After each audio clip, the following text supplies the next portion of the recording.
So if you listen to some of the New Age people, the gurus and so forth, they'll come to a conclusion. They'll say, well,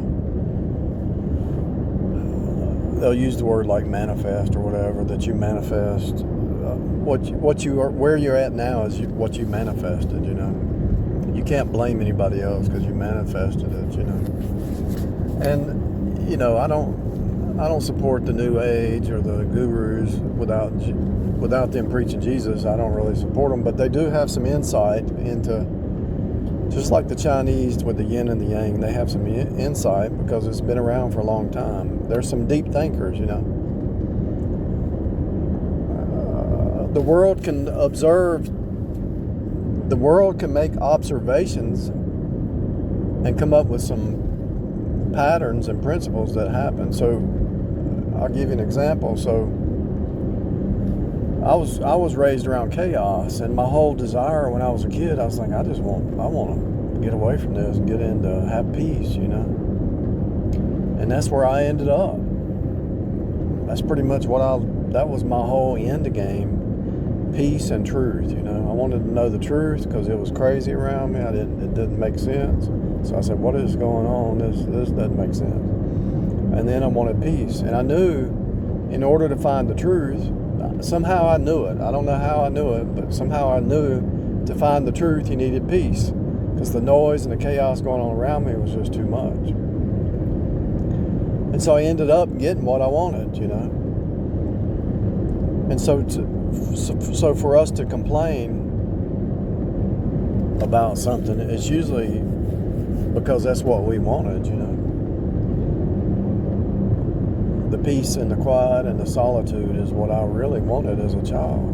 And one of the reasons I wanted that, because I saw it with when I'd visit my grandparents, it was just total peace. They'd be sitting on the front porch doing a crossword puzzle, just sitting there after work. But then I'd go back to the house and it'd be nothing but chaos and noise and fighting. It's like, I'd rather go back to my grandma's house, And so that's what I wanted, and that's what I got, And so if you go back to your childhood and you go back to your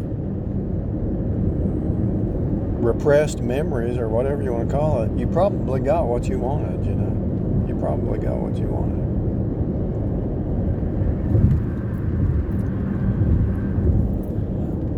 Or the thing that you feared most came upon you. You either fall for what you wanted or the thing that you feared most has come upon you. You see what I'm saying? Because Job said that. The thing that I feared most has come upon me. And so God had to show him that trust God, not live in fear. But whatever your desire is, it's going to appear. The thing that you feared most is probably going to happen. And if you do enough contemplation, meditation, observing, if you pay attention to your surroundings and your thoughts and the reflections around you, you'll see it's just a reflection of the heart and the mind, Now there's other people involved, so some of their reflections try to kick into your world, but try to filter, what's the word? It kind of filters over, runs over into your world. If you're yoked up with somebody else, what was in their heart's desire or their fear that they had will kind of try to filter over into your world, and that's where boundaries are important.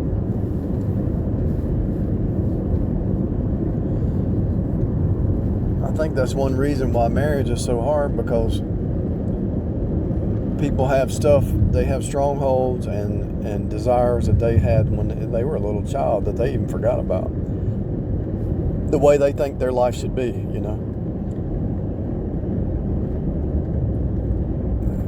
If one person's thinking, I want to be rich when they were a child, I want to be well off, and the other person says, I just want peace,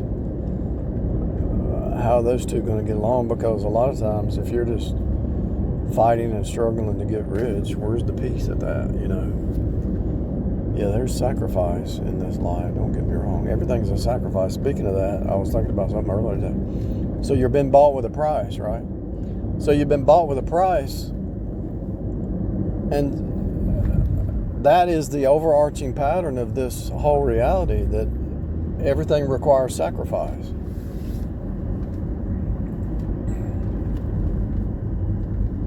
So if you want truth, you're going to have to sacrifice and study and get truth. If you want peace, you're going to have to sacrifice to build you a peaceful place. You might have to sacrifice other things. Eventually what happens, though, is I think when I was a kid, I saw the end game. I saw the grandparents. I saw where it was all headed, you know. Deep down, I knew this is the end. This is really what it's all about, having peace, you know. I saw that as a child. But I saw people that were not retired running around crazy. People in their 20s, in their 30s, and I was like 8 years old, something like that, 8 or 9. I don't remember when I was thinking this, what age, but it was probably from 5 years old all the way up to 16, you know. But I remember people when I was like 8. All the people that were like 20 and 30 and 40, they were all running around crazy like chickens with their head cut off. And I was like, y'all don't have any peace? They're always running from here to there. And I was thinking, then I'd look at my grandparents, I'd say they're content. The other people around them were not happy. They weren't happy. But my grandparents were happy. I thought, I guess I put 2 plus 2 together. All these people running the streets and running from here to there and chaos. I thought, well, that's not a happy life. Peace is a happy life. So then when you become an adult, you get around people who are, you made an observation and you said, well, you see people your age running around acting crazy, and it's like, I don't want to do that, because I see the outcome of that as misery, you know. I could see the outcome, that they were not happy. That's why they were running here to there. They were not happy, because that's why they were so busy. I didn't have the words that I have now to word it back then, but I could just make an observation. And then when I got older, I saw people doing the same thing, and I thought, these are not happy people. They're not happy just to be. They can't just go home and eat a peanut butter and jelly sandwich. They got to be working and doing this and running this. They got to go to this restaurant. They got to go here, and they got to be seen. They got to run from here to. They had no peace.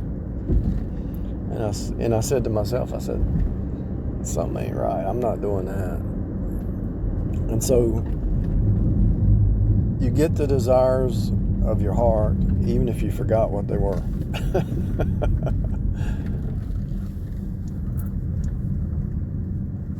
And it was true about careers. If I was on a job that was chaos, I'd leave. I'd go get another job. It was true across the board.